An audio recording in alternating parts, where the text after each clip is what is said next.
Chapter 7 of He Can Who Thinks He Can by Orison Swett Marden. Responsibility develops power. There is enough latent force in a Maximite torpedo shell to tear a warship to pieces. But the amount of force or explosive power in one of these terrific engines of destruction could never be ascertained by any ordinary concussion. Children could play with it for years, pound it, roll it about, and do all sorts of things with it.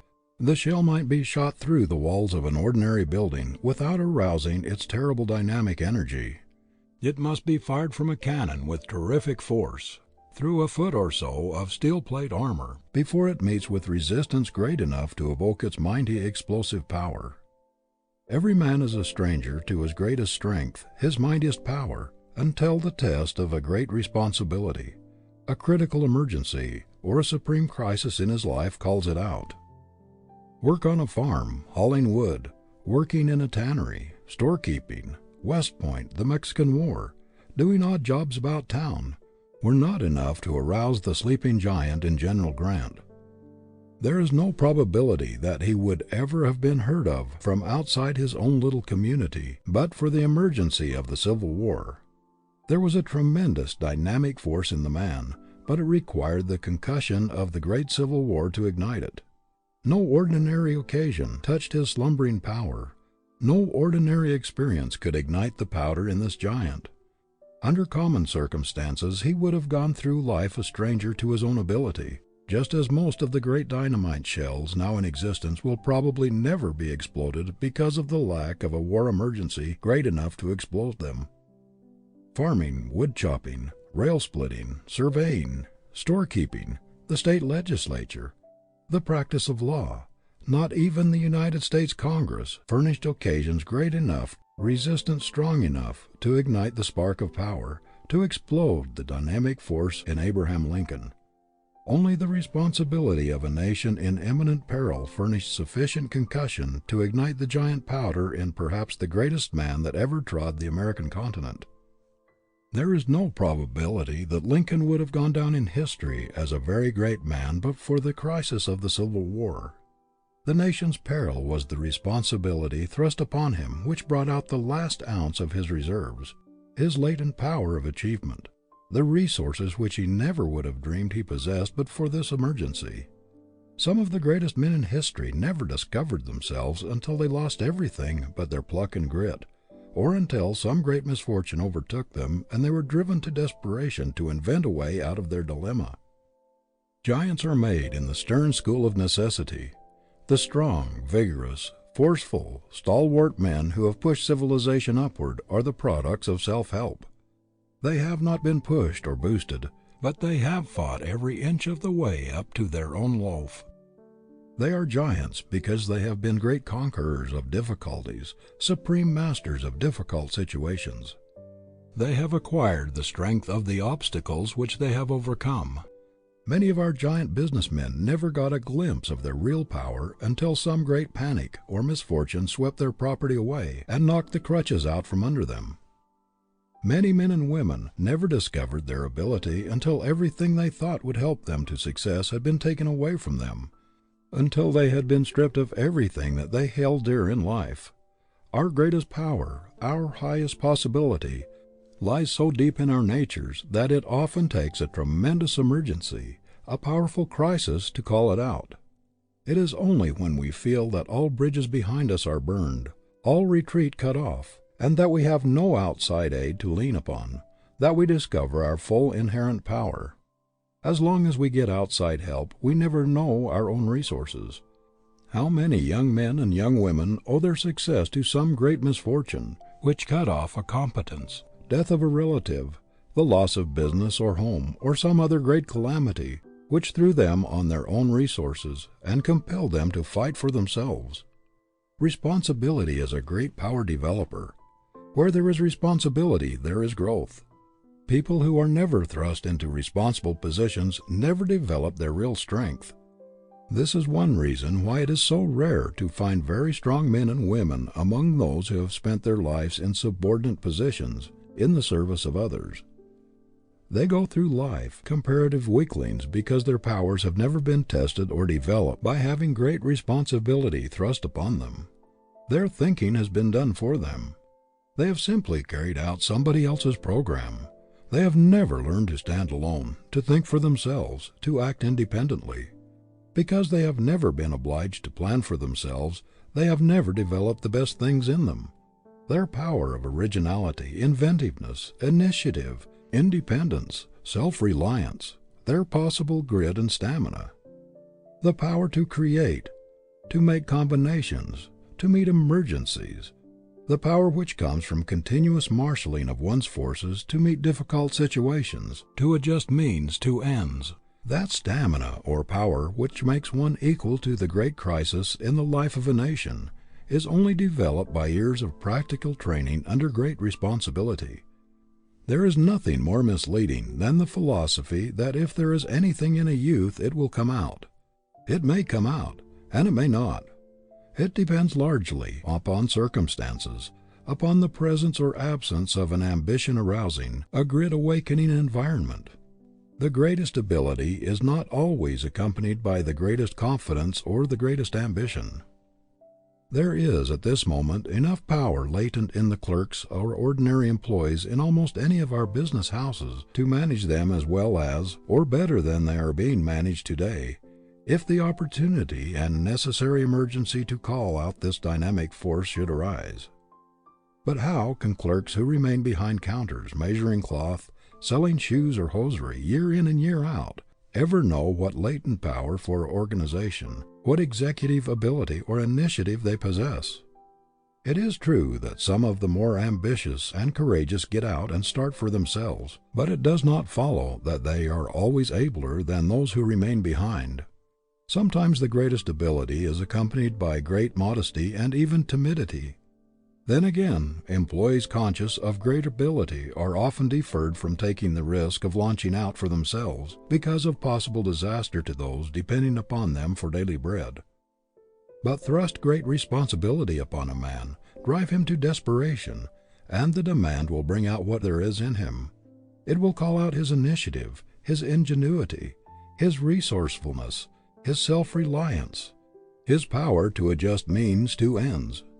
If there are any elements of leadership in him, responsibility will call them out. It will test his power to do things.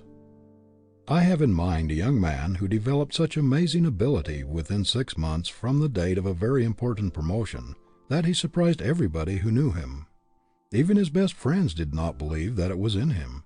But the great responsibilities, the desperate situation thrust upon him brought out his reserve power, and he very quickly showed of what stuff he was made. This promotion, and a little stock in the concern, which had been given him, aroused his ambition and called out a mighty power which before he did not dream he possessed. Tens of thousands of young men and young women today are only waiting for a chance to show themselves, waiting for an opportunity to try their wings. And when the opportunity, the responsibility comes, they will be equal to anything that confronts them. Proprietors of large concerns are often very much exercised by the death of a superintendent or lieutenant who is managed with exceptional ability. They are fearful that very disastrous results may follow, and believe it will be almost impossible to fill his place. But while they are looking around to find a man big enough for the place, someone perhaps, who was under the former chief, attends to his duties temporarily, and makes even a better manager than his predecessor. Young men and young women are rising out of the ranks constantly, everywhere, who fill these positions oftentimes much better than those who drop out, and whose places it was thought almost impossible to fill. Do not be afraid to pile responsibility upon your employees. You will be amazed to see how quickly they will get out from under their load, and what unexpected ability they will develop.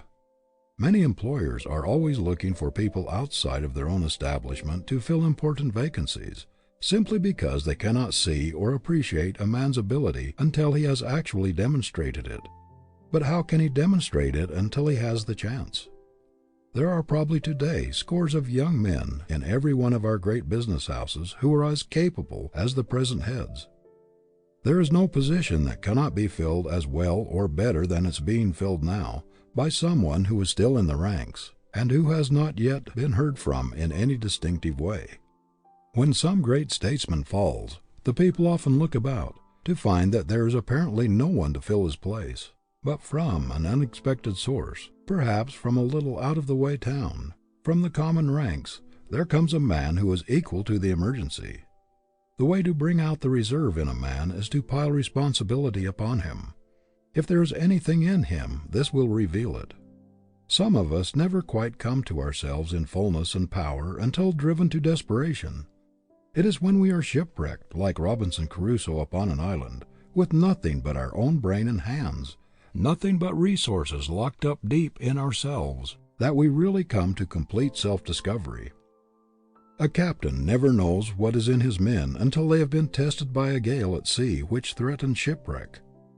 That there are great potencies and power possibilities within us which we may never know is proved by the tremendous forces that are aroused in ordinary people in some great crisis or emergency. The elevator boy may have never dreamed that there was anything heroic in his nature. He may never have thought there was a possibility of his rising in the world to the importance of the men whom he lifted to their offices. But the building takes fire, and this boy, who was seldom noticed by anyone, who did not show any special signs of ability, in a few minutes develops the most heroic qualities. He runs his elevator up through the burning floors when choked with smoke, the hot cable blistering his hands, and rescues 100 people who but for him might have lost their lives. A ship is wrecked at sea, and a poor immigrant becomes the hero of the hour, commanding a lifeboat and giving orders with calmness, authority, and force, when others have lost their heads. A hospital takes fire, and the delicate, timid girl invalid develops into a heroine almost instantly and does a giant's work. In fires and wrecks, in great disasters or emergencies of all kinds, are enacted deeds of daring and of sublime heroism which, before the great test came, would have been thought impossible by those who did them. No one ever knows just how much dynamic force there is in him until tested by a great emergency or a supreme crisis. Oftentimes men reach middle life and even later before they discover themselves. Until some great emergency, loss, or sorrow has tested their timber, they cannot tell how much strain they can stand. No emergency great enough to call out their latent power ever before confronted them, and they did not themselves realize what they would be equal to until the great crisis confronted them. I have known several instances where daughters reared in luxury were suddenly thrown upon their own resources by the death of their parents and the loss of their inherited fortunes. They had not been brought up to work, did not know how to do anything useful, had no trade and no idea how to earn a livelihood, and yet all at once they developed marvelous ability for doing things. The power was there, latent, but responsibility had not hitherto been thrust upon them. Young men suddenly forced into positions of tremendous responsibility by accident or death are often not the same men in 6 months. They have developed strong, manly qualities which no one ever dreamed they possessed. Responsibility has made men of them, and it makes women of inexperienced and untried girls who are suddenly thrust into an emergency where they are obliged to conduct a business or support a family. Many people distrust their initiative because they have not had an opportunity to exercise it. The monotonous routine of doing the same work year in and year out does not tend to develop new faculties. All the mental powers must be exercised, strengthened, before we can measure their possibilities. I know young men who believe in everybody but themselves. They seem to have no doubt about other people accomplishing what they undertake, but are always shaky about themselves. "Oh, do not put me at the head of this or that. Somebody else can do it better than I." They shrink from responsibility because they lack self-faith. The only way to develop power is to resolve early in life never to let an opportunity for doing so go by. Never shrink from anything which will give you more discipline, better training, and enlarged experience. No matter how distasteful, force yourself into it. There is nothing like responsibility for developing ability. Never mind if the position is hard. Take it and make up your mind that you are going to fill it better than it was ever before filled. I once heard a man say he regretted more than anything else in his life that he had indulged his natural inclination to decline every position of responsibility offered him. He was naturally so shy that any position which attracted attention or gave him the least publicity was distasteful to him. His magnificent possibilities remain undeveloped because he has never had that responsibility which calls out one's reserves and develops his latent powers. Many a time he thought he would change his course, and made up his mind never to let another opportunity for self-development go by him unimproved. But the habit of delaying until he should be better prepared got such a hold of him that he could not change. The result is that, although he is a man of recognized power, with a superb mind, his life has been an extremely quiet one, very tame and unimportant compared with what it would have been had he made it a rule to thrust himself into every position of responsibility which would have called out the best in him. Many people never discover themselves or know their possibilities because they always shrink from responsibility. They lease themselves to somebody else and die with their greatest possibilities unreleased, undeveloped.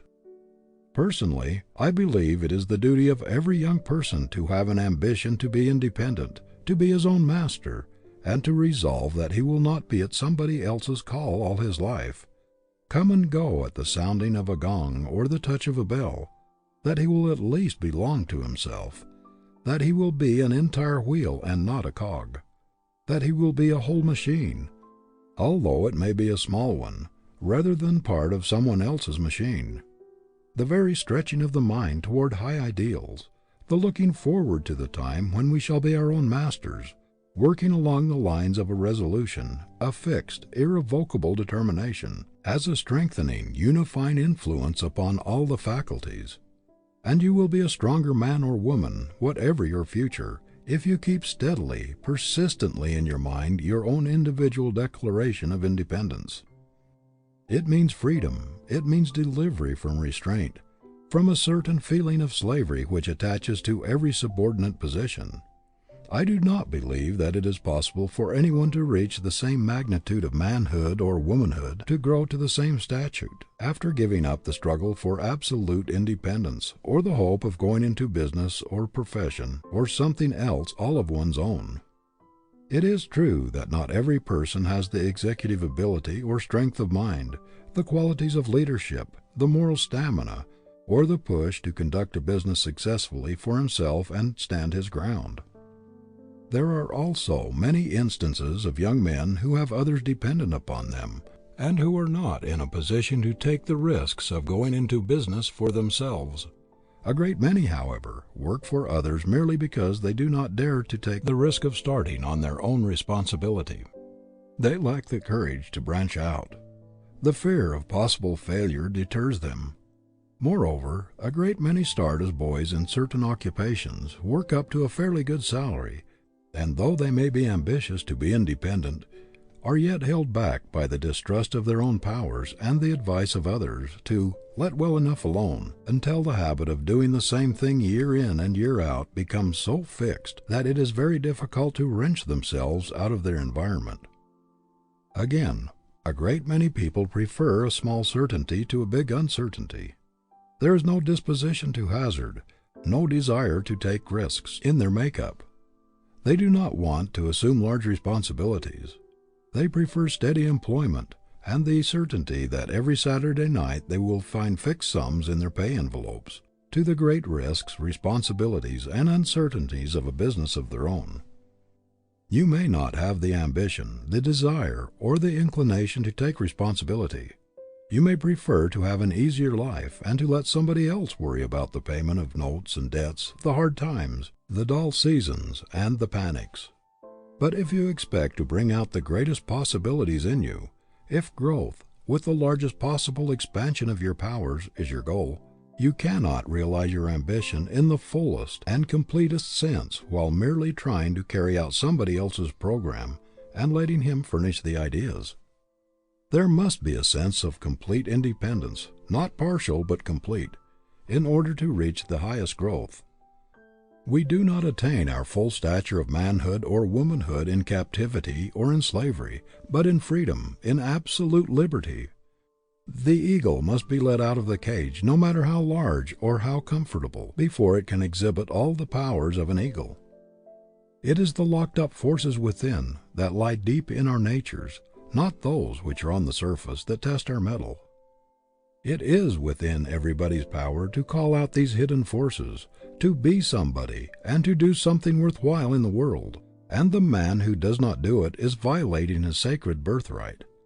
Every man or woman who goes through the world with a great continence of undiscovered possibilities locked up within him commits a sin against himself, and that which borders on a crime against civilization. Don't be afraid to trust yourself. Have faith in your own ability to think along original lines. If there is anything in you, self-reliance will bring it out. Whatever you do, cultivate a spirit of manly independence in doing it. Let your work express yourself. Don't be a mere cog in a machine. Do your own thinking and carry out your own ideas as far as possible, even though working for another. End of Chapter 7. Chapter 8 of He Can Who Thinks He Can by Orison Swett Marden. An Overmastering Purpose. Before water generates steam, it must register 212 degrees of heat. 200 degrees will not do it. 210 will not do it. The water must boil before it will generate enough steam to move an engine, to run a train. Lukewarm water will not run anything. A great many people are trying to move their life trains with lukewarm water, or water that's almost boiling, and they are wondering why they are stalled, why they cannot get ahead. They are trying to run a boiler with 200 or 210 degrees of heat, and they cannot understand why they do not get anywhere. Lukewarmness in his work stands in the same relation to a man's achievement as lukewarm water does to the locomotive boiler. No man can hope to accomplish anything great in this world until he throws his whole soul, flings the force of his whole life into it. In Philip Brooks's talks to young people, he used to urge them to be something with all their might. It is not enough simply to have a desire to be something. There is but one way to accomplish it, and that is to strive to be somebody with all the concentrated energy we can muster. Any kind of human being can wish for a thing, can desire it, but only strong, vigorous minds with great purposes can do things. There is an infinite distance between the wishers and the doers. A mere desire is lukewarm water, which never will take a train to its destination. The purpose must boil, must be made into live steam to do the work. Who would ever have heard of Theodore Roosevelt outside his immediate community if he had only half committed himself to what he had undertaken, if he had brought only a part of himself to his task? The great secret of his career has been that he has flung his whole life, not a part of it, with all the determination and energy and power he could muster, into everything he has undertaken. No dilly-dallying, no faint-hearted efforts, no lukewarm purpose for him. Every life of power must have a great master purpose which takes precedence of all other motives, a supreme principle which is so commanding and so imperative in its demands for recognition and exercise that there can be no mistaking its call. Without this the water of energy will never reach the boiling point. The life train will not get anywhere. The man with a vigorous purpose is a positive, constructive, creative force.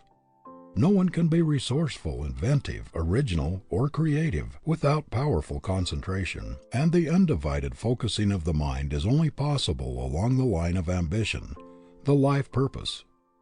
We cannot focus the mind upon a thing we are not interested in and enthusiastic about. A man ought to look upon his career as a great artist looks upon his masterpiece, as an outpicturing of his best self, upon which he dwells with infinite pride and a satisfaction which nothing else can give. Yet many people are so loosely connected with their vocation that they are easily separated from it. I know young men who seem anxious to get on in their careers, but in a single evening they could be induced to give up their calling for something else. They are always wondering whether they are in the right place or where their ability will count most. They lose heart when they strike obstacles, or they become discouraged when they hear of someone else who has made a success in some other line, and wonder if they had not better try something in the same line. If one is so loosely attached to his occupation that he can be easily induced to give it up, you may be sure that he is not in the right place. If nature has called you to a position, if the call runs in your blood, it is a part of your life and you cannot get away from it. It is not a separate thing from yourself. It exists in every brain cell, every nerve cell, every blood corpuscle contains some of it. You can no more get away from it than a leopard can get away from his spots. So when a young man asks me if I do not think he had better make a change, I feel very certain that he is not in the place God called him to, for the thing he was made for is as much a part of his real being as his temperament. It is nearer to him than his heartbeat, closer than his breath. There is a photograph of the thing he was made for in every cell in his body. He cannot get away from it. The thing which will make the life distinctive, which will make it a power, is the one supreme thing which we want to do, and feel that we must do, and no matter how long we may be delayed from this aim, or how far we may be swerved aside by mistakes or iron circumstances, we should never give up hope or a determination to pursue our object. Some people have not the moral courage, the persistence, the force of character, to get the things out of the way which stand between them and their ambition. They allow themselves to be pushed this way and that way into things for which they have no fitness or taste. Their willpower is not strong enough to enable them to fight their way to their goal. They are pushed aside by the pressure about them, and do the things for which they have little or no liking or adaptation. If there's anything in the world a person should fight for, it is freedom to pursue his ideal, because in that is his great opportunity for self-expression, for the unfoldment of the greatest thing possible to him. It is his great chance to make his life tell in the largest, completest way, to do the most original, distinctive thing possible to him. If he does not pursue his ideal, does not carry out his supreme aim, his life will be more or less a failure, no matter how much he may be actuated by a sense of duty, or how much he may exert his willpower to overcome his handicap. There is great power in a resolution that has no reservation in it, a strong, persistent, tenacious purpose which burns all bridges behind it, clears all obstacles from its path, and arrives at its goal no matter how long it may take, no matter what the sacrifice or the cost. The inspiration of a great, positive aim transforms the life, and revolutionizes a shiftless, ambitionless, dissipated, good-for-nothing man, as if some divine energy had worked in him, even as love sometimes transforms a slovenly, purposeless, coarse man into a clean, methodical, diviner being. When the awakening power of a new purpose, a resolute aim, is born in a man, he is a new creature. He sees everything in a new light, the doubts, the fears, the apathy, the vicious temptations which dogged his steps but yesterday, the stagnation which had blighted his past life, all vanish as if by magic. They are dispelled by the breath of a new purpose. Beauty and system take the place of unsightliness and confusion. Order reigns in the place of anarchy. All his slumbering faculties awaken to activity. The effect of this new ambition is like the clarifying change made by a waterway in a stagnant, swampy district. The water clarifies as soon as it begins to move, to do something. Flowers spring up in place of poisonous weeds, and vegetation, beauty, birds and song make joyous the once miasmic atmosphere. Chemists tell us that when a compound is broken up and an atom is released from the attraction of other atoms, it takes on a new energy and immediately seeks combination with another free atom. But the longer it remains alone, the weaker it becomes. It seems to lose much of its vitality and power of attraction when idle. When the atom is first freed from the grasp of its fellows, it is called nascent, newborn. It is then that it has its maximum of gripping power, and if it finds a free atom immediately after it is released, it will unite with it with greater vigor than ever. The power seems to go out of it if it delays its union with another atom. Mythology tells us that Minerva, the goddess of wisdom, sprang complete, full-orbed, full-grown from Jupiter's brain. Man's highest conception, his most effective thought, most inventive and resourceful ideas, and grandest visions spring full-orbed, complete, with their maximum of power, spontaneously from the brain. Men who postpone their visions, who delay the execution of their ideas, who bottle up their thoughts to be used at a more convenient time, are always weaklings. The forceful, vigorous, effective men are those who execute their ideas while they are full of enthusiasm of inspiration. Our ideas, our visions, our resolutions come to us fresh every day, because this is the divine program for the day, not for tomorrow. Another inspiration, new ideas will come tomorrow. Today, we should carry out the inspiration of the day. A divine vision flashes across the artist's mind with lightning-like rapidity, but it is not convenient for him to seize his brush and fasten the immortal vision before it fades. He keeps turning it over and over in his mind. It takes possession of his very soul, but he is not in his studio, or it is not convenient to put his divine vision upon canvas, and the picture gradually fades from his mind. A strong, vigorous conception flashes into the brain of the writer, and he has an almost irresistible impulse to seize his pen and transfer the beautiful images and the fascinating concept to paper. But it is not convenient at the moment, and while it seems almost impossible to wait, he postpones the writing. The images and the conception keep haunting him, but still he postpones. Finally the visions grow dimmer and dimmer, and at last fade away and are lost forever. There is a reason for all this. Why do we have these strong, vigorous impulses, these divine visions of splendid possibilities? Why do they come to us with such rapidity and vigor, such vividness and suddenness? It is because it is intended that we shall use them while fresh, execute them while the inclination is hot. Our ideas, our visions are like manna of the wilderness, which the Israelites were obliged to gather fresh every day. If they undertook to hoard it, it became stale, the nourishment evaporated, the life went out of it. They could not use old manna. There is something about allowing a strong resolution to evaporate without executing it that has a deteriorating influence upon the character. It is the execution of a plan that makes stamina. Almost anybody can resolve to do a great thing. It is only the strong, determined character that puts the resolve into execution. If we could only make our highest moments permanent, what splendid things we should do in life, and what magnificent beings we should become. But let our resolutions cool, our visions fade, until it's more convenient to execute them, and they're gone.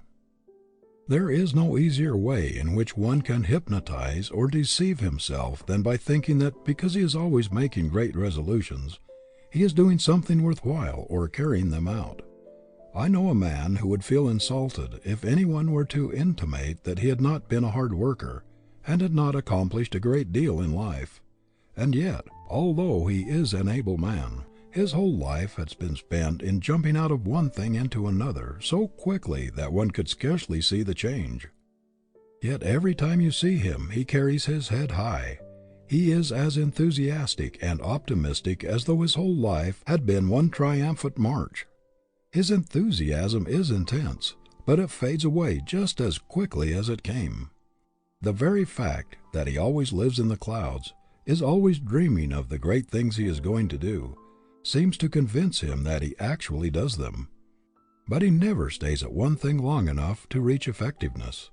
His whole life has been spent in starting things brilliantly and enthusiastically. Few men have ever begun so many things as he, or completed so few. The putting off habit will kill the strongest initiative. Too much caution and lack of confidence are fatal enemies of initiative. How much easier it is to do a thing when the purpose impels us, when enthusiasm carries us along, than when everything drags in the postponement. One is drudgery, the other delight. Hungering and striving after knowledge is what makes a scholar. Hungering and striving after virtue is what makes a saint. Hungering and starving after noble action is what makes a hero a man. The great successes we see everywhere are but the realization of an intense longing, a concentrated effort.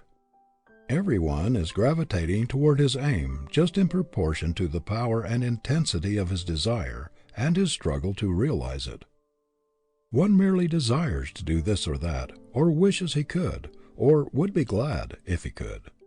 Another knows perfectly well that if he lives, he's going to do the thing he sets his heart on, if it is within the limits of human possibility. We do not hear him whining because nobody will pay his way to college. He does not say he wishes to go. He says, "I am going to prepare myself for a great life work. I have faith in my future. I have made a vow to myself to succeed, and I am going to do so on a broad gauge plan. I am not going to start out half equipped, half fitted. I will have college training." When you find a boy who resolves within himself that come what will, he is going to do the thing he sets his heart on, and that there are no ifs or buts or ands about it, you may be sure he's made of winning stuff. He will not postpone and postpone the realization of his vision until too late, until its glory has vanished. He will lose no time in putting forth all his energy to make it real, and if it is a possible thing he will succeed. End of Chapter 8. Chapter 9 of He Can Who Thinks He Can by Orison Swett Marden. Has your vocation your unqualified approval? I quote from the following sentence from a letter just received. In your February editorial, the following paragraph has impressed me mightily.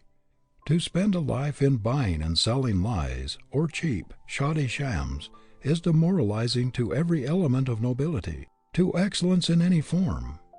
Now I happen to be in the sham business and hate it so heartily that I want to get out of it as soon as I can do so with justice to others' interests. This young man who gets more than $10,000 a year in salary says that he is expected to trade upon the credulity of the poorer classes who can ill afford to be preyed upon. And he continues, "While I need the money, I cannot enjoy this kind of work, nor can I write with conviction or ambition on projects which I naturally know to be fakes. Besides, I am afraid of the very thing pointed out in your editorial, namely growing down to the work. I hate hypocrisy worse than any other thing, and I cannot do my best work in any business based on such a foundation. I do not want to remain in an occupation which pays its highest salaries to the most skillful fakers. It is pitiable to see a strong, brilliant, promising young man, capable of filling a high position, trying to support himself and his family in an occupation which has not received his approval, which is lowering his ideals, which dwarfs his nature, which makes him despise himself, which strangles all that is best and noblest within him, and which is constantly condemning him and ostracizing him and his family from all that is best and truest in life. How often we hear a young man say, 'I do not like the business I am in. I know it has a bad influence on me. I do not believe in the methods used, or the deceptions practiced. I am ashamed to have my friends know what I am doing, and I say as little about it in public as possible. I know I ought to change, but it is the only business I understand in which I can earn as much money as I need to keep up appearances, for I have been getting a good salary, and I have contracted expensive habits of living, and I have not the force of character to risk a change.' Do not deceive yourself with the idea that somebody has got to do this questionable work, and that it might as well be you. Let other people do it, if they will. There is something better for you. The Creator has given you a guarantee, written in your blood and brain cells, that if you keep yourself clean and do that which He has indicated in your very constitution, you will be a man, will succeed, and will belong to the order of true nobility. But if you do not heed that edict, you will fail. You may get a large salary, but this alone is not success. If the almighty dollar is dragging its slimy trail all through your career, if money-making has become your one unwavering claim, you have failed, no matter how much you have accumulated. If your money smells of the blood of the innocent, if there is a dirty dollar in it, if there is a taint of avarice in it, if envy and greed have helped in its accumulation, if there is a sacrifice of the rights and comforts of others in it, if there is a stain of dishonor on your stocks and bonds, or if a smirched character looms up in your pile, do not boast of your success, for you have failed. Making money by dirty work is bad business, gild it how we will.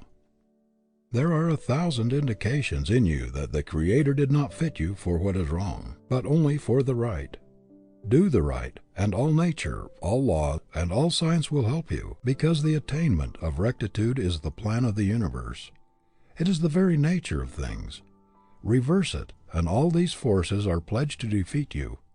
To the young men who have written for advice, let me say that if you are making money by forcing yourself by sheer willpower to do what you loathe, what does not engage your whole heart, or that into which you cannot fling your entire being because you fear that it is not quite right, you can do 1,000 times better in an occupation which has your unreserved, unqualified consent.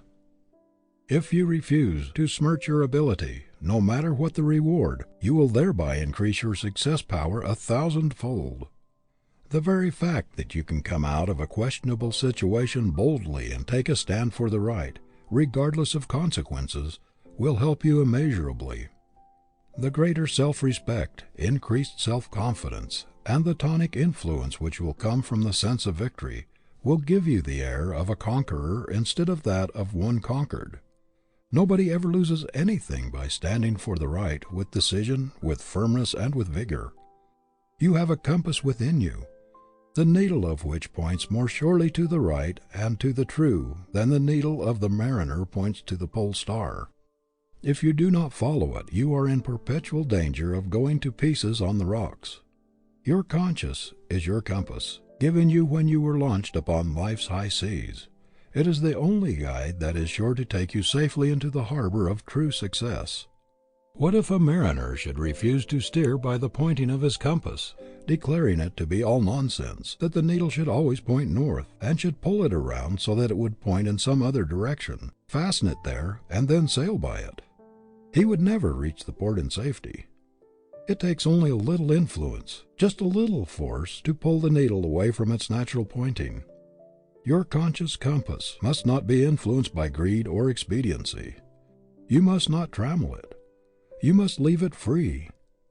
The man who tampers with the needle of his conscience, who pulls it away from its natural love, and who tries to convince himself that there are other standards of right, other stars as reliable as the pole star of his character, and proposes to follow them in some questionable business, is a deluded fool who invites disaster. Every little while I meet young men who dislike to tell me what their vocation is. They seem ashamed of what they're doing. One young man I met some time ago very reluctantly told me that he was a bartender in a large saloon. I asked him how long he had been there, and he said about 6 years. He said he hated the business, it was degrading, but that he was making pretty good money, and just as soon as he could get enough laid up so that he could afford it, he was going to quit and go into something else. Now this young man had been deceiving himself for years by thinking he was doing pretty well, and that he would soon leave the business. There is something very demoralizing to the whole nature in doing that against which the better self protests. An effort to reconcile the ideal with that which we cannot respect is fatal to all growth. This is the reason why men shrivel and shrink instead of expanding when they are out of place. A man does not grow when a large part of him is entering its protest against his work. A volunteer makes a better soldier than a drafted man. A great many young men try to justify themselves and check inward protests by the perpetual self-suggestion that it is better to keep on for the present, in questionable occupations, because the great financial reward will put them in a position to do better later. This is a sort of sedative to the conscience, to keep it quiet until they can afford to listen to it. Do not deceive yourself by the expectation of making clean money in a dirty occupation. Do not deceive yourself either by thinking you can elevate a bad business or make it respectable. Many a man has thus been dragged down to his ruin. Some occupations are so demoralizing, brutalizing, and hardening that even a Lincoln could not make them respectable. If what you are doing is wrong, stop it. You have nothing to do with it. If you are in doubt, or if you suspect that you are warping your conscience, give yourself the benefit of the doubt. Take no chances with it, leave it before it's too late. Long familiarity with a bad business will make it seem right to you. If it is very profitable, it will at last hush your doubts and blunt your moral faculties. It will make you feel that there is compensation in pursuing it, at least until capital is accumulated for something else. Besides, the philosophy of habit that is every repetition of an act makes it more certain that it will be repeated again and again, quickly making the doer a slave. In spite of the protests of your weakened will, the trained nerve centers continue to repeat the acts even when you abhor them. What you at first choose, at last compels you. You are as irrevocably chained to your deeds as the atoms are chained by gravitation. So, my friends, when you are thinking of engaging in an occupation which is a little questionable, and which does not get the complete consent of your faculties, do not forget this tremendous gripping power of habit, which, when you may wish to change, will pull like a giant to get you back into the old rut. You have no right to choose an occupation which calls into play your inferior qualities, the lying, cunning, overreaching, scheming, long-headed, underhand qualities, those which covet and grasp and snatch, and never give, while all that is noblest in you shrivels and dies. If you have already made a wrong choice, why should you remain in an occupation which does not have your unqualified approval, or in one of which you are ashamed, and in which you have to stretch your conscience every day to make deceitful statements and false representations to influence purchasers unduly, to induce them by a smooth manner and a lying tongue to do that which you know is not for their advantage, and for which you will reproach yourself afterwards? Why should you desecrate your manhood and pervert your ability in a contemptible occupation, when there are so many clean, respectable vocations which are searching for your ability and hunting for your talent? You say that it is hard for you to change. Of course it is hard to jog along in humdrum toil for the sake of being honest when acquaintances all around are getting rich by leaps and bounds. Of course it takes courage to refuse to bend the knee to questionable methods, lies, schemes, and fraud, when they are so generally used. Of course it takes courage to tell the exact truth when a little deception or a little departure from the right would bring great temporary gain. Of course it takes courage to refuse to be bribed when it could be covered up by a little specious mystification. Of course it takes courage to stand erect when by bowing and scraping to people with a pole you can get inside information which will make you win what you know others must lose.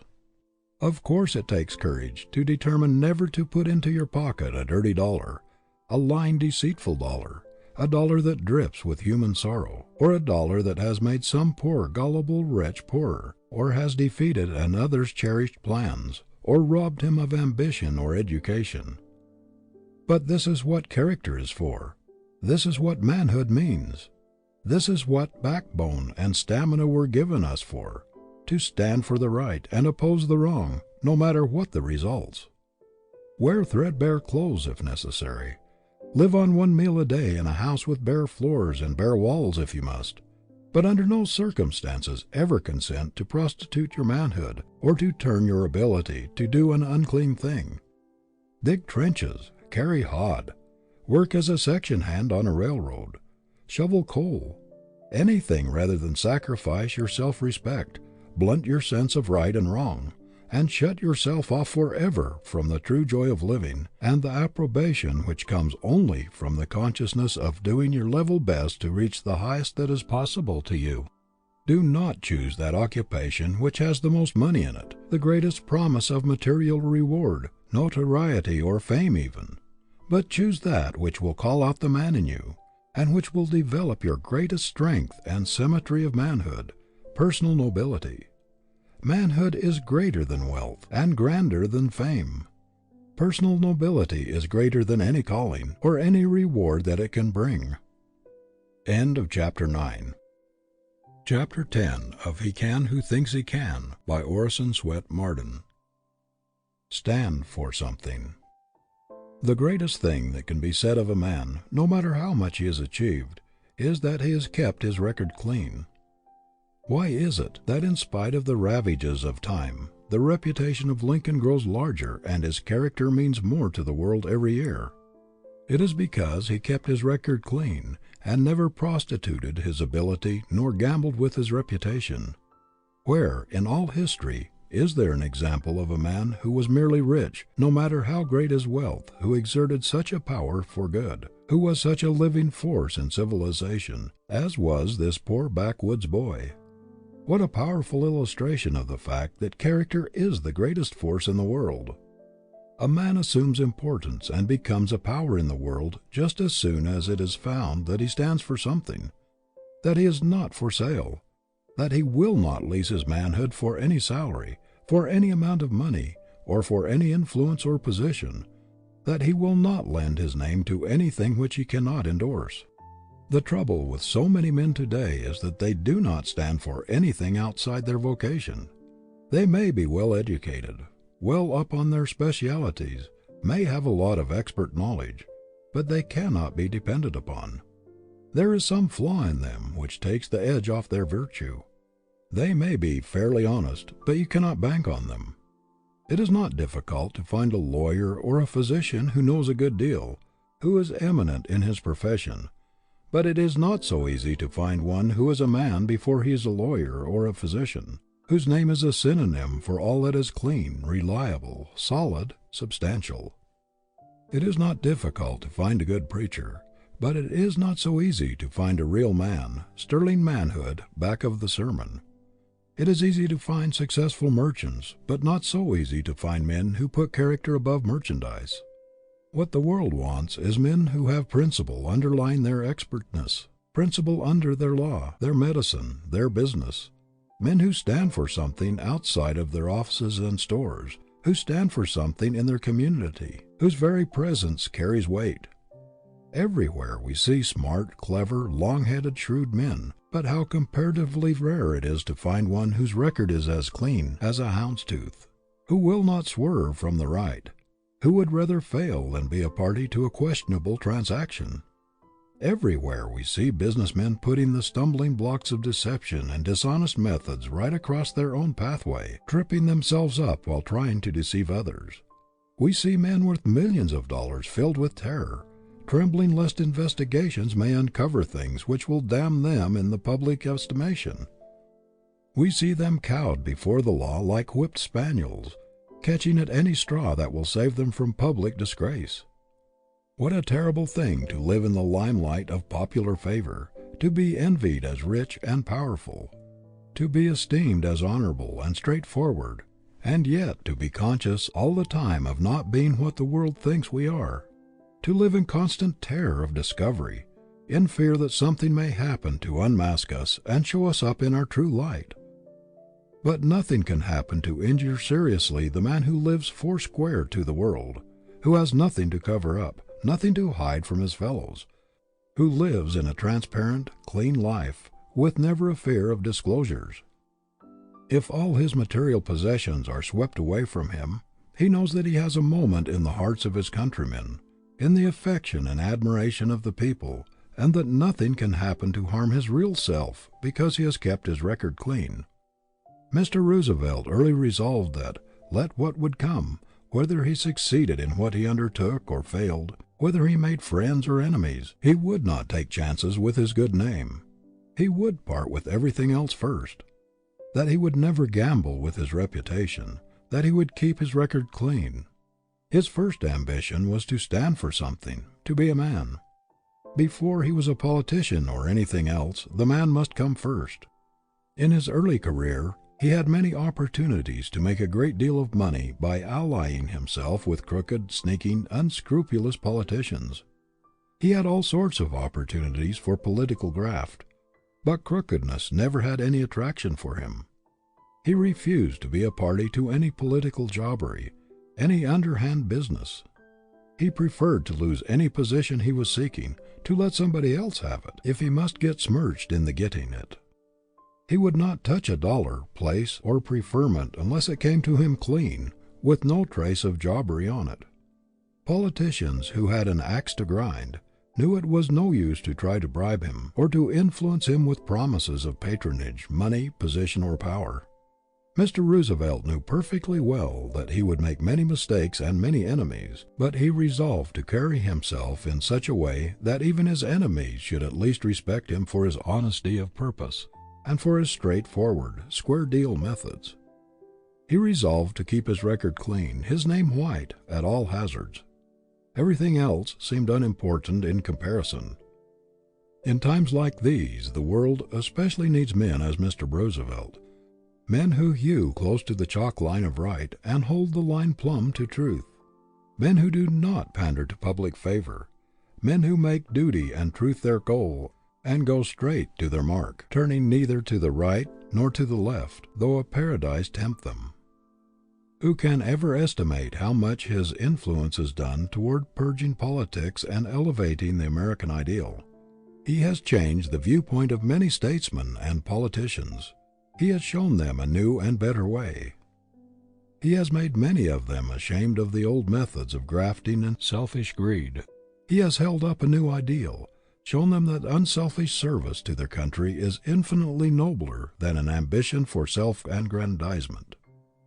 American patriotism has a higher meaning today because of the example of this great American.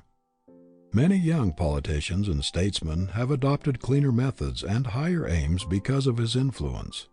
There is no doubt that tens of thousands of young men in this country are cleaner in their lives and more honest and ambitious to be good citizens, because here is a man who always stands for the square deal, for civic righteousness, for American manhood.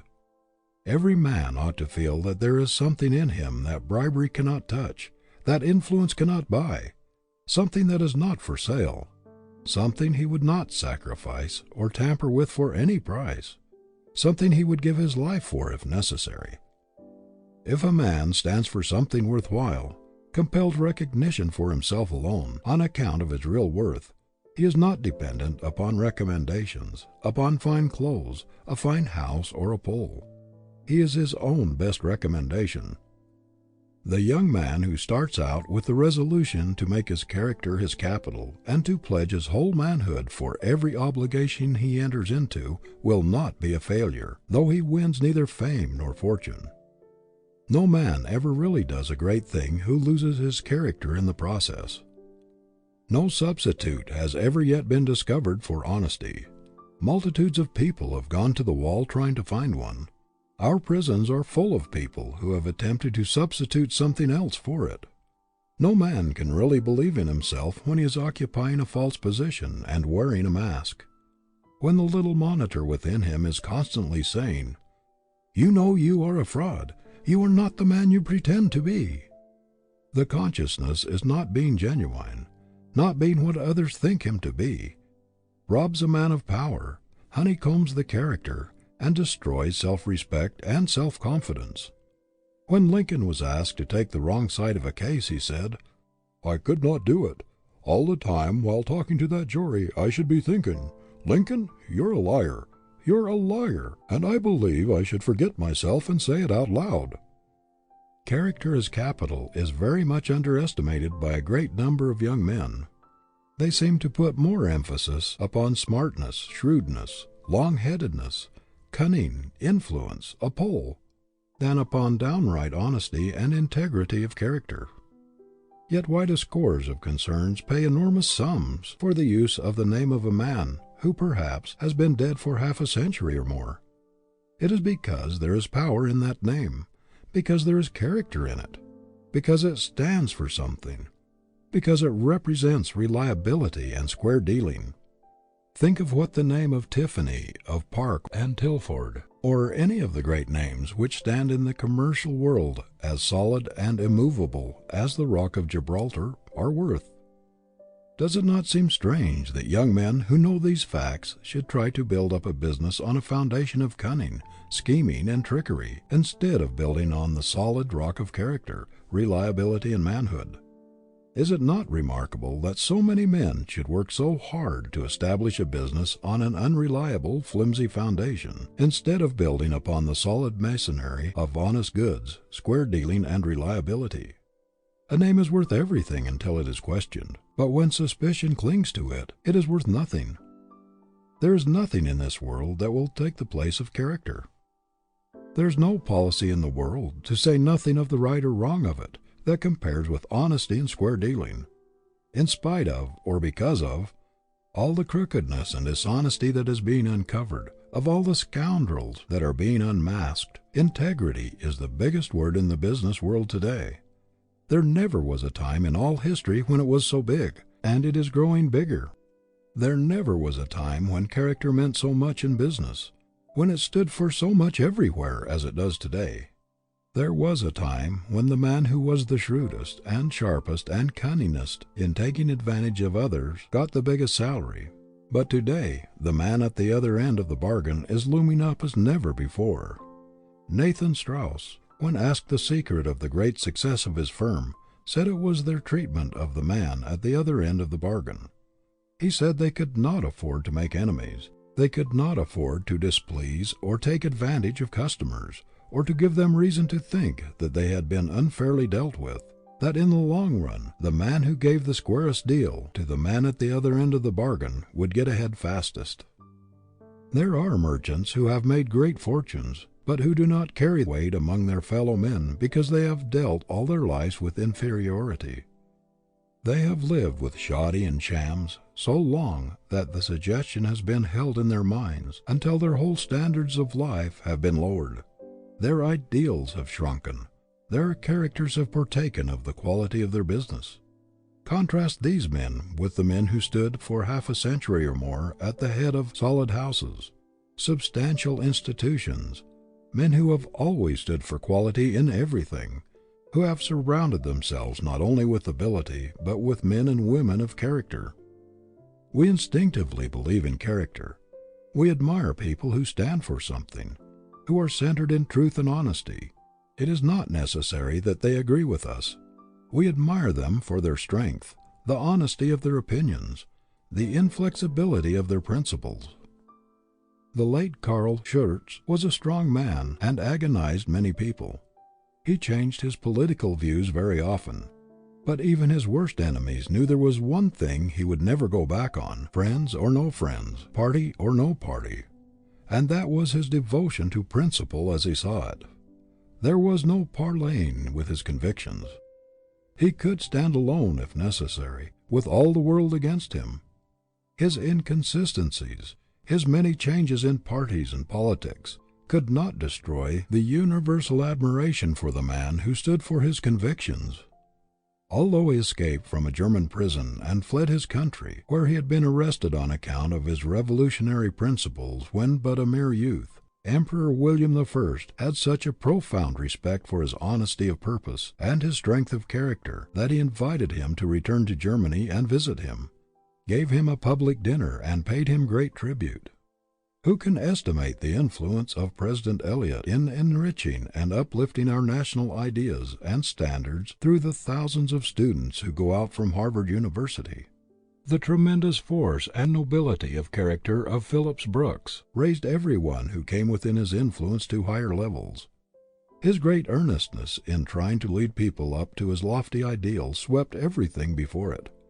One could not help feeling while listening to him and watching him that there was a mighty triumph of character, a grand expression of superb manhood. Such men as these increase our faith in the race, in the possibilities of the grandeur of the coming man. We are prouder of our country because of such standards. It is the ideal that determines the direction of life. And what a grand sight, what an inspiration, are those men who sacrifice the dollar to the ideal. The principles by which the problem of success is solved are right and justice, honesty and integrity, and just in proportion as a man deviates from these principles, he falls short of solving his problem. It is true that he may reach something. He may get money, but is that success? The thief gets money, but does he succeed? Is it any honester to steal by means of a long head than by means of a long arm? It is very much more dishonest, because the victim is deceived and then robbed, a double crime.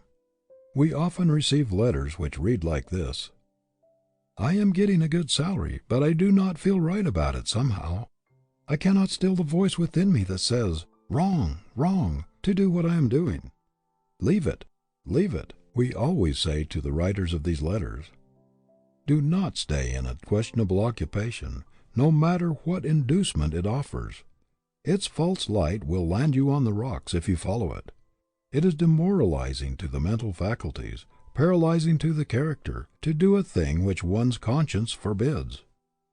Tell the employer who expects you to do questionable things that you cannot work for him unless you can put the trademark of your manhood, the stamp of your integrity, upon everything you do. Tell him that if the highest thing in you cannot bring success, surely the lowest cannot.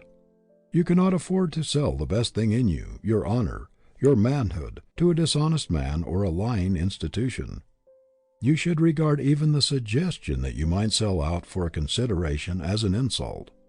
Resolve that you will not be paid for being something less than a man, that you will not lease your ability, your education, your inventiveness, your self-respect for a salary, to do a man's lying for him, either in writing advertisements, selling goods, or in any other capacity.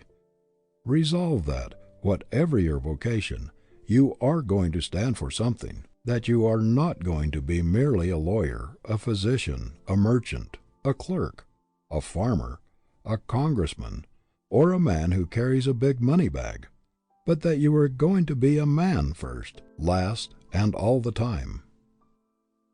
End of chapter 10. Chapter 11 of He Can Who Thinks He Can, by Orison Swett Marden. Happy? If not, why not? We have seen many examples during the past few months of the failure of wealth to produce happiness. We have seen that a fortune without a man behind it does not stand for much. The X-rays of public investigation have revealed some ghastly spectacles. Of a number of rich men who were in positions of great responsibility and trust at the beginning of the recent financial panic, some have committed suicide, others have died from the effects of the disgrace which they had brought upon themselves and their families, and still others have suffered tortures, not so much because of their wrongdoings, as from the fear of disclosure. A few months ago, these men were supposed to possess the things which made men happy. They had what all the world is seeking so strenuously, money. They lived in palatial homes and were surrounded with luxuries, and yet, the moment misfortune came, what they called happiness fled as though it had the wings of a bird. These men felt secure because they had that which most people are struggling so hard to get. They had supposed themselves so firmly entrenched in the wherewithal of life, but so buttressed by their solid investments, that nothing could shake them. But almost in the twinkling of an eye, their foundations slipped from under them, their reputations vanished, and instead of being the big men they thought they were, they not only found out that they were nobodies, but also that their happiness had flown with their reputations. Happiness is not such a transit visitor as that. If these men had had the genuine article, no panic could have shaken it, no fire burned it out, no ocean swallowed it up. Real happiness is not a fluttering, fly-away unreality. It is not superficial. It does not live in things. It does not depend upon money. It inheres in character, in personality. It consists in facing life the right way, and no one who faces it the wrong way, no matter how much money he may have, can ever be happy. The trouble with many of the men who went down in the panic was that they put the emphasis upon the wrong thing. Man is built upon the plan of honesty, of rectitude, the divine plan. When he perverts his nature by trying to express dishonesty, chicanery, and cunning, of course he cannot be happy. The very essence of happiness is honesty, sincerity, truthfulness. He who would have real happiness for his companion must be clean, straightforward, and sincere. The moment he departs from the right, she will take wings and fly away. What a pitiable thing it is to see the human race chasing the dollar, material things, trying to extract happiness, to squeeze joy out of money alone. How little people realize that the very thing they are hunting lives in themselves or nowhere, that if they do not take happiness with them, they may hunt the earth over without finding it. Happiness is a condition of mind. It is a fundamental principle, and he who does not understand the principle cannot possibly be happy. All the misery and the crime of the world rest upon this failure of human beings to understand the principle that no man can really be happy until he harmonizes with the best thing in him, with the divine, and not with the brute. No one can be happy who tries to harmonize his life with his animal instincts. The God, the good, in him is the only possible thing that can make him happy. Real happiness cannot be bribed by anything sordid or low. Nothing mean or unworthy appeals to it. There is no affinity between them. Founded upon principle, it is as scientific as the laws of mathematics, and he who works his problem correctly will get the happiness answer. There is only one way to secure the correct answer to a mathematical problem, and that is to work in harmony with mathematical laws.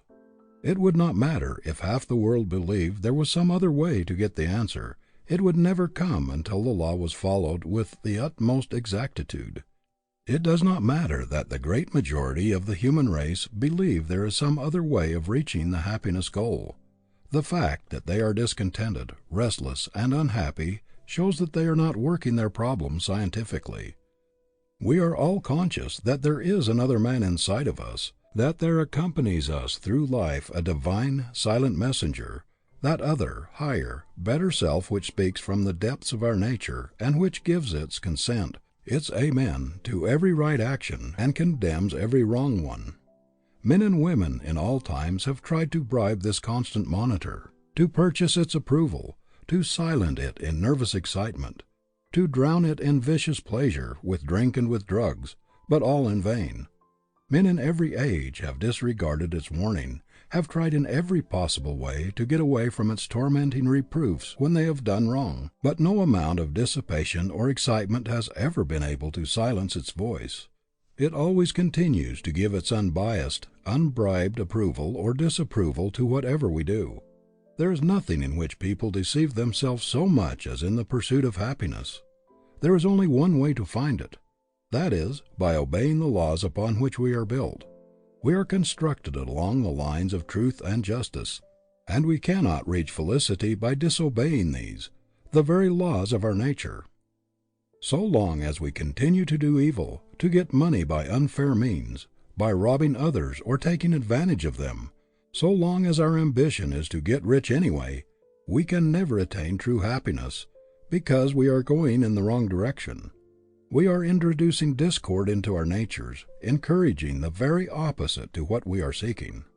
It is just as impossible for a person to reach the normal state of harmony while he is practicing selfish, grasping methods, as it is to produce harmony in an orchestra with instruments that are all jangled and out of tune.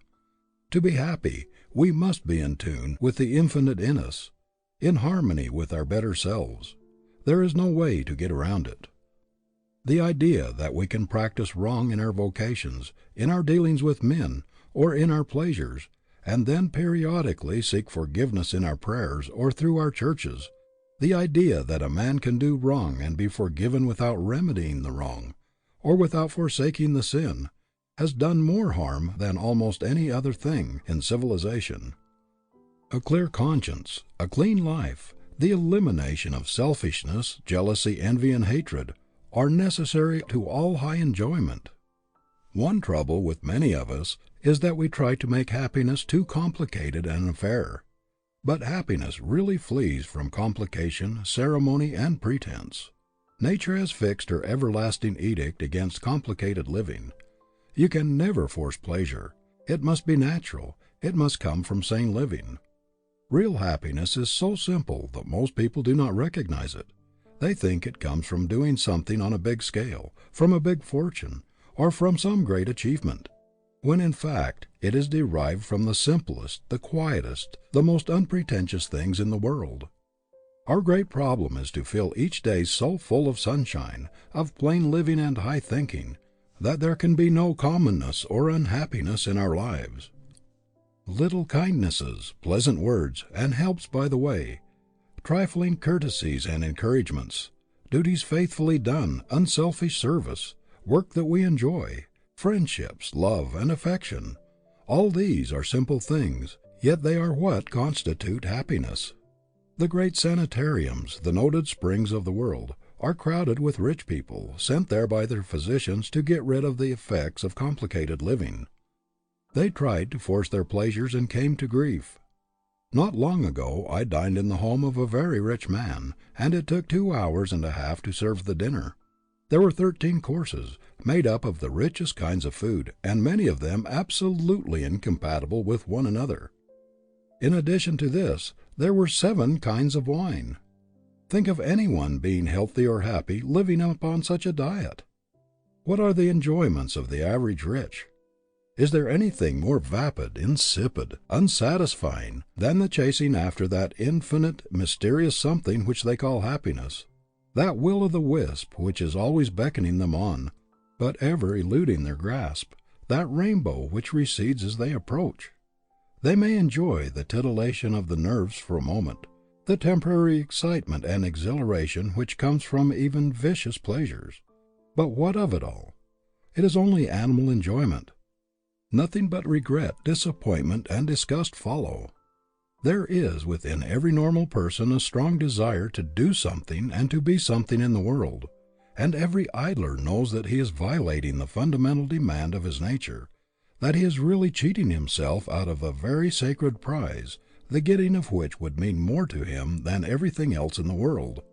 I have talked with idle rich young men who said they knew that it was all wrong for them to refuse to do their part of the world's work, that it was a mistake for them not to enter into the activities of life and struggle for a prize which the Creator had fitted them to take, but that the paralyzing effect of not being obliged to work had undermined their inclination. Recently a rich young man was asked why he did not work. "I do not have to," he said. "Do not have to" has ruined more young men than almost anything else. The fact is, nature never made any provision for the idle man. Vigorous activity is the law of life. It is the saving grace, the only thing that can keep a human being from retrograding.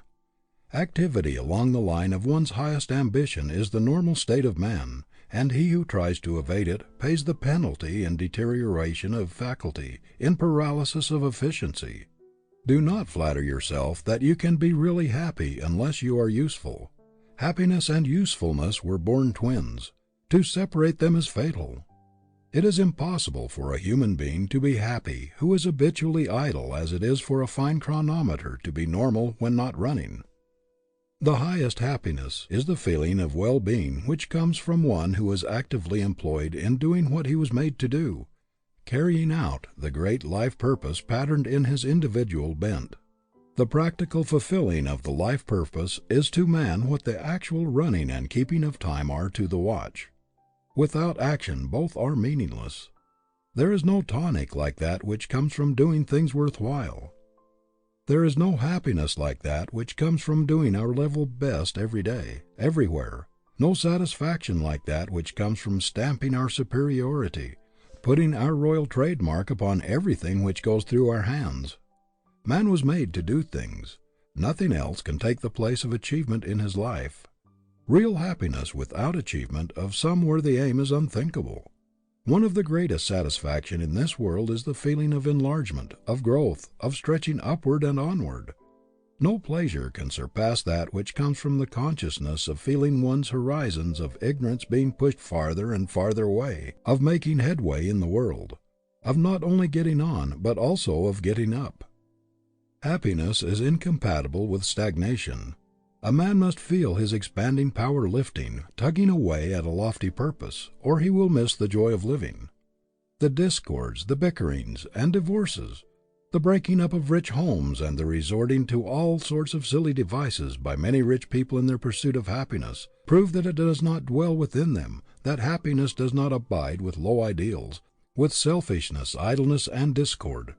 It is a friend of harmony, of truth and beauty, of affection and simplicity. Multitudes of men have made fortunes, but have murdered their capacity for enjoyment in the process. How often we hear the remark, "He has the money, but cannot enjoy it." A man can have no greater delusion than that he can spend the best years of his life coining all of his energies into dollars, neglecting his home, sacrificing friendships, self-improvement, and everything else that is really worthwhile, for money, and yet find happiness at the end. If a man coins his ability, his opportunities into dollars, and during all the years he is accumulating wealth, neglects the cultivation of the only faculties which are capable of appreciating the highest happiness, he cannot effectively revive his atrophied brain cells. His enjoyment, after he makes his money, must come from the exercise of the same faculties which he has employed in making it. He cannot undo the results of a life habit after he retires from business. If you have not kept alive your ability to appreciate the beautiful, the good, and the true, you will be as surprised to find that it has left you as Darwin was when in the middle of life he discovered that all at once that he had lost his power to appreciate Shakespeare and music. We ought to be able to get a good living, even to make fortunes, and yet have a jolly good time every day of our lives. This idea of being a slave most of the time, and of only occasionally enjoying a holiday, is all wrong. Every day should be a holiday, a day of joy and gladness, a day of supreme happiness, and it would be if we lived sanely, if we knew the secret of right thinking and normal living. Isn't it strange that so few people ever think of making happiness a daily duty, that they should put this everlasting emphasis upon their vocations, on money-making, and let the thing for which they really live come incidentally or without planning? The making of a life should be emphasized infinitely more than the making of a living. Few people ever learn the art of enjoying the little things of life as they go along. Yet it is the little, everyday enjoyments and satisfactions that count most in a lifetime. Almost every person I know is living in anticipation, not in reality. He's not actually living the life he has always looked forward to or expected to attain, but is just getting ready to live, just getting ready to enjoy it. When he gets a little more money, a little better house, a little more of the comforts of life, a little more leisure, a little more freedom from responsibility, he will then be ready to enjoy life. It is a rare thing to find a person who can truthfully say, "I'm really living. This is the life I've been striving for, the life that I have looked forward to as being as near my ideal as I'm likely to find in this world." It is a great thing so to cultivate the art of happiness that we can get pleasure out of the common experiences of every day. The happiness habit is just as necessary to our best welfare as the work habit, or the honesty, or square dealing habit. No one can do his best, his highest work, who is not perfectly normal, and happiness is a fundamental necessity of our being. It is an indication of health, of sanity, of harmony. The opposite is a symptom of disease, of abnormality. There are plenty of evidences in the human economy that were intended for happiness, that it is our normal condition, that suffering, unhappiness, discontent are absolutely foreign and abnormal to our natures. There is no doubt that our life was intended to be one grand, sweet song. We are built upon the plan of harmony, and every form of discord is abnormal. There is something wrong when any human being in this world, tuned to infinite harmonies and beauties that are unspeakable, is unhappy and discontented. One of the most inexplicable mysteries that has ever puzzled the selfish rich is their failure to find happiness where they had expected to find it. The bitterest disappointment that comes to people who have made fortunes is that the wealth did not bring the happiness which it promised, or anything like it. They find that the affections do not feed on material things, that the heart would starve in the midst of the greatest luxuries alone. They find that while money can do many things, it has little power to satisfy the heart yearnings, the heart hunger. How many women are there in palatial homes in this country who are starving for happiness, and who would gladly exchange all their luxuries for the love of a good man, even if he had not a dollar in the world? No selfish life can ever be happy. I am acquainted with a self-made man who has made a fortune, who tells me that the greatest enigma and disappointment of his life lie in the fact that although he has made millions, he is not happy.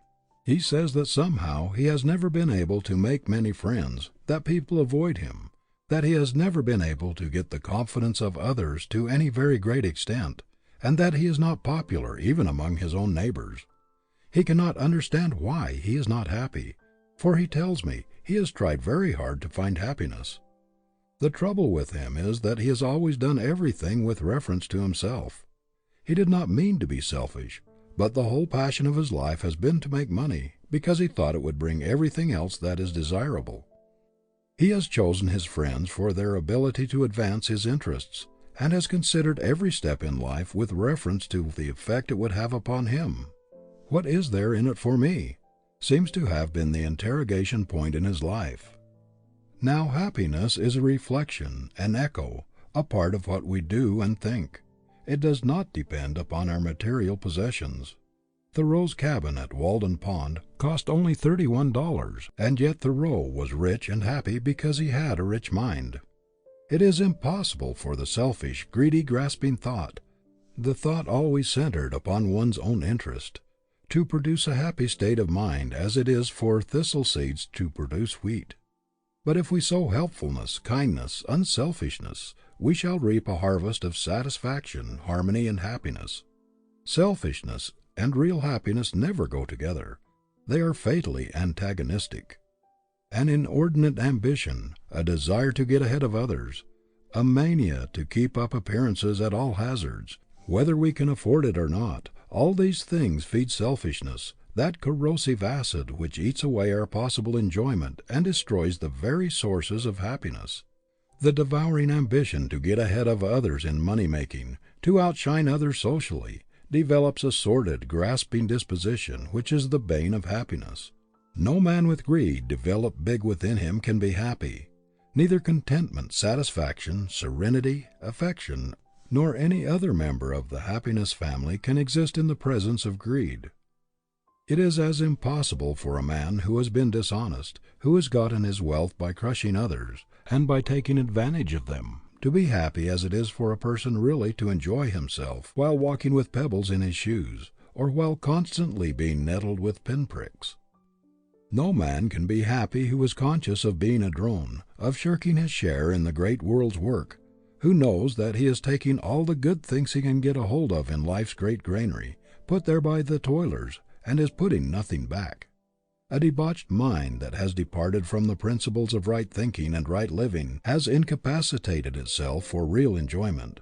The only way to get the happiness that is worth while is to live a straight, clean, pure, honest, useful life.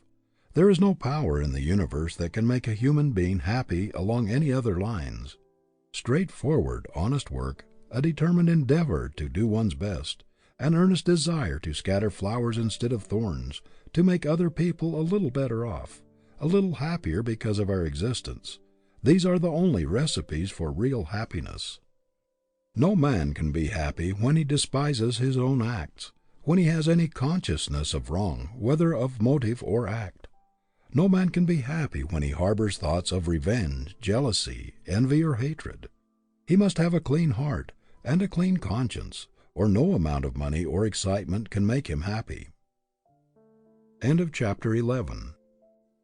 Chapter 12 of He Can Who Thinks He Can, by Orison Swett Marden. Originality.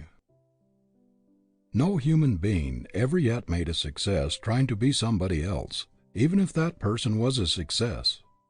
Success cannot be copied, cannot be successfully imitated. It is an original force, an individual creation.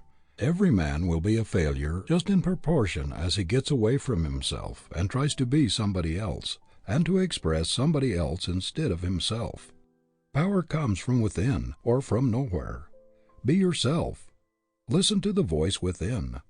There is room for improvement in every profession, in every trade, and in every business. The world wants men who can do things in new and better ways.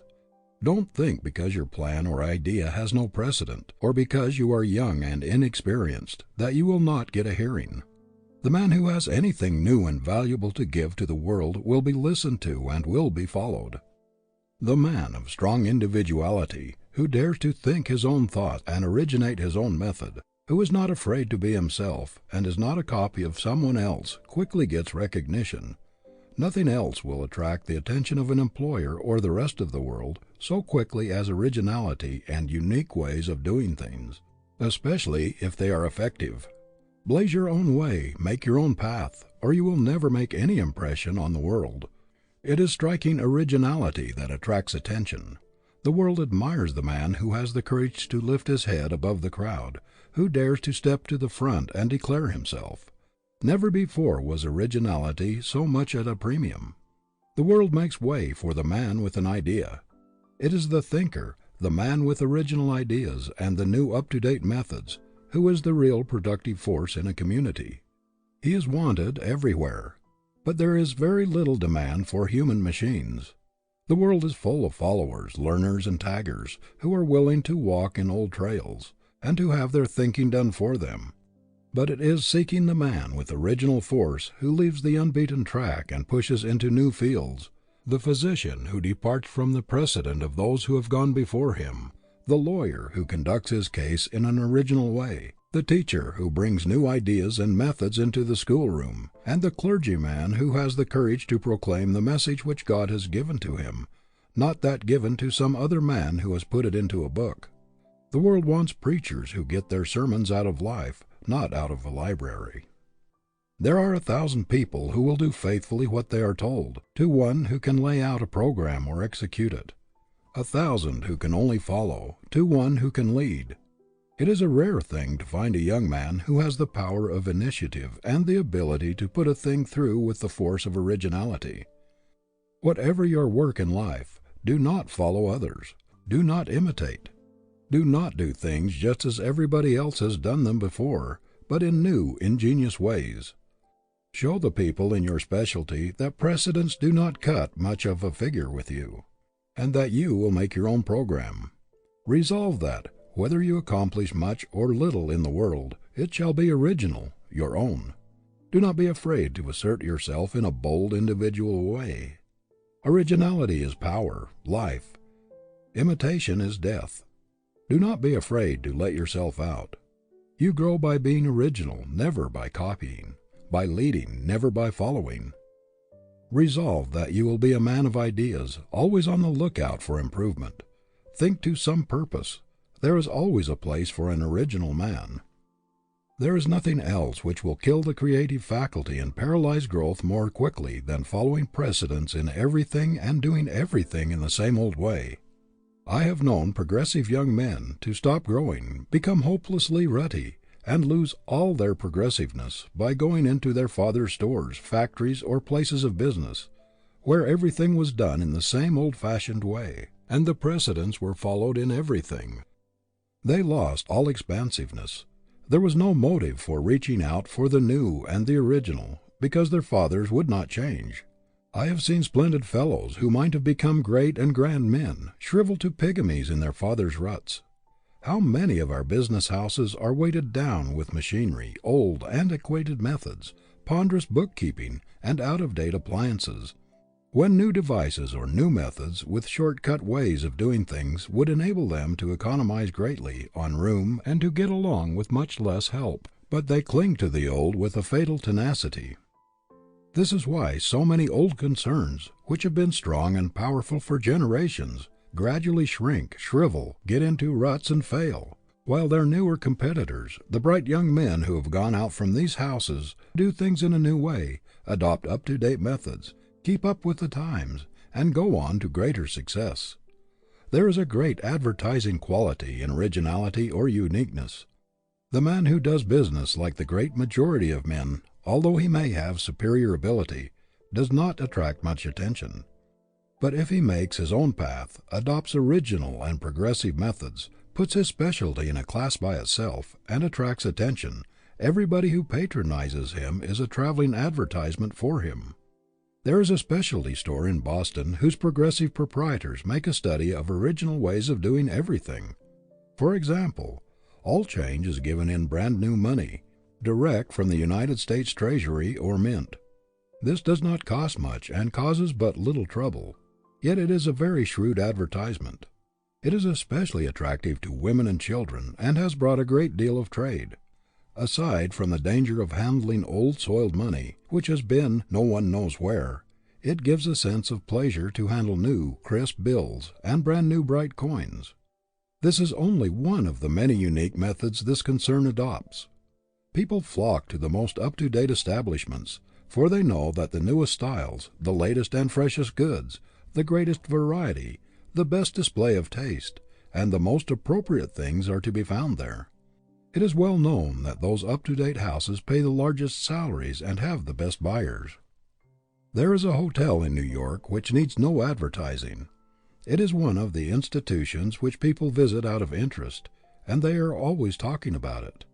Other things being equal, they will patronize it. If they cannot afford to have rooms there, they will go there to dine, to see the fashions and prominent people. The amount of free advertising which this hotel has had, in addition to what, perhaps, other first-class hotels get, would probably have cost, if paid for, half as much as the hotel is worth. The same is true in every line of endeavor. It is the newest and the most up-to-date concern, that has the latest devices and the freshest and most original ideas, that draws the people. Do not, however, make the mistake of thinking that if you simply do things in new ways, you will necessarily be successful. It is effective originality that counts. There are thousands of men who are always chasing new ideas, new ways of doing things, who never accomplish anything of note, because they are not effective, not practical. I know a man who adopts every new device that comes along, and has thus practically run through a large estate left him, because he did not have the judgment or the sagacity to select really effective devices or methods in the management of his affairs. The shrewdest thing a young man can do, to say nothing of the influence upon his character, is to put the greatest possible originality and the highest possible excellence into everything he does, to make a resolution at the very outset of his career, to stamp his individuality upon everything that goes out of his hands, and to determine that everything he does shall have the imprint of his character upon it as a trademark of the highest and best that is in him. If he does this, he will not require a large amount of capital to start a business and to advertise it. His greatest resources will be in himself. Originality is the best substitute for advertising, as well as the best thing to advertise, if quality goes with it. Some men are absolutely afraid to do things in a new way. They must follow somebody else. What was good enough for my father and grandfather is good enough for me, seems to be their motto. They cannot see any reason for changing. They must have a precedent for everything or they reject it. They cannot appreciate a new idea or a new way of doing things. They think there must be something the matter with it if it has not been used before. They have a peculiar love for the old. The antique appeals to them. They think the value of things lies in their age. These people with hide-bound intellects stand in the way of progress. Every town has these precedent men in the same old-sized stores with the same old out-of-date shop windows, the same methods of displaying goods, the same old cumbersome systems in the counting room. They are progress-proof. New ideas frighten them. The precedent man is always nonplussed, embarrassed by anything new, or when confronted with a condition which requires something original. He must get hold of something which has been used before, or he is powerless.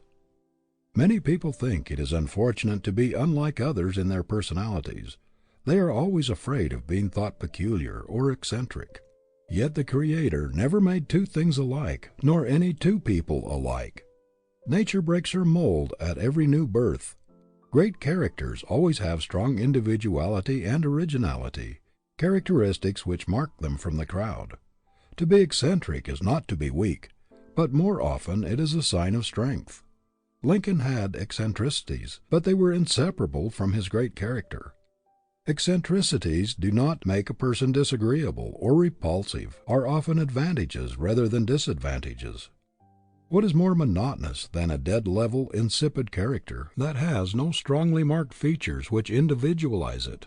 We all love a great nature, a strong, vigorous, rugged personality, which impresses us with power, something colossal which looms above us and inspires us with awe and admiration, such as we feel when standing under some mighty mountain cliff towering above us into the clouds.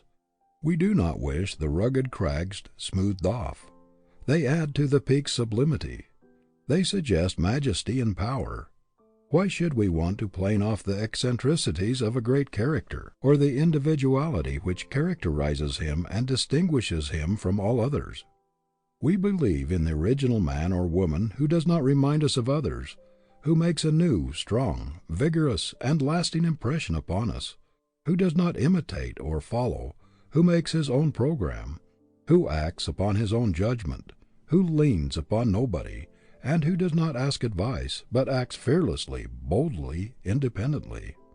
We know there is force there that can do things, that can achieve, a reserve power that makes its possessor a master. Fearlessness is a quality absolutely necessary to great achievement. Courage always accompanies force. It is a marked quality of the original man. Imitators are timid, weak. Do not be afraid of being original.